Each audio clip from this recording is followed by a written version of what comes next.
ایک निजी चैनल के मॉर्निंग शो में मुझे गेस्ट के तौर पे बुलाया गया था। मैंने वहाँ बहुत सारे मौज़ूआत पर बात की, बहुत सारे सवालात के जवाब भी दिए और मैं आपके सामने जो हाज़िर होता हूँ, आपकी बज़म में आता हूँ, तो ये मैं अल्लाह की रज़ा के लिए आता हूँ।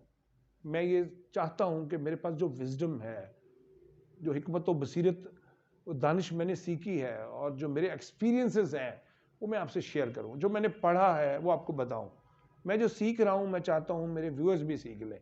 ये नीयत खालिस अल्लाह की रज़ा के लिए है। तो आज भी मैंने जो मॉर्निंग शो में गुफ्तगू की है उसको उस गुफ्तगू के दौरान मैंने अपनी एंकर को कहा कि हमें लोगों पर 3 किस्म के एहसानात करने चाहिए। पहला एहसान ये करना चाहिए कि अगर हम किसी को खुशी नहीं दे सकते तो उसको कम से कम गम भी ना दें। अगर हम किसी को नफ़ा नहीं दे सकते, उसको फ़ायदा नहीं पहुंचा सकते, तो हम कम से कम उसका नुकसान भी ना करें। अगर हम किसी की तारीफ़ नहीं कर सकते, जायज़ तारीफ़, सही तारीफ़ नहीं कर सकते, तो हम उसकी बुराई भी ना करें। ये 3 एहसान अगर हम लोगों पर करना शुरू कर दें, पहली चीज़ कि हम खुशी नहीं दे सकते तो गम भी ना दें, नफ़ा नहीं दे सकते तो नुकसान भी ना दें, तारीफ़ नहीं कर सकते तो बुराई भी ना करें।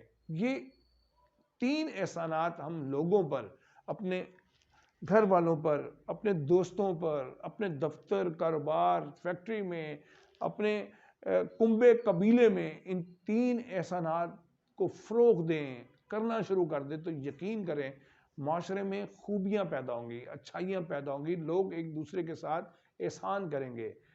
किसी के साथ जब आप एहसान एक नेकी है, किसी के साथ जब आप एहसान करते हैं, नेकी करते हैं तो उसके बदले में आपको भी नेकियां और एहसान मिलते हैं।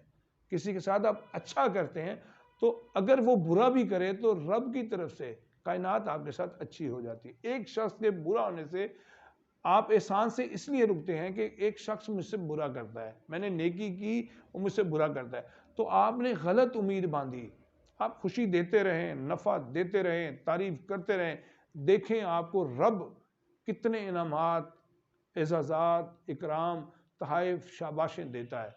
आप अल्लाह से उम्मीद रखें और लोगों के साथ ये 3 किस्म के एहसानात करते रहें, खुशी दें, नफ़ा दें और तारीफ़ करें। ये बहुत खूबसूरत टिप्स हैं, अगर आपने अपनी ज़िंदगी में इनको शामिल कर लिया तो आप कामयाब हो, कामरान हो।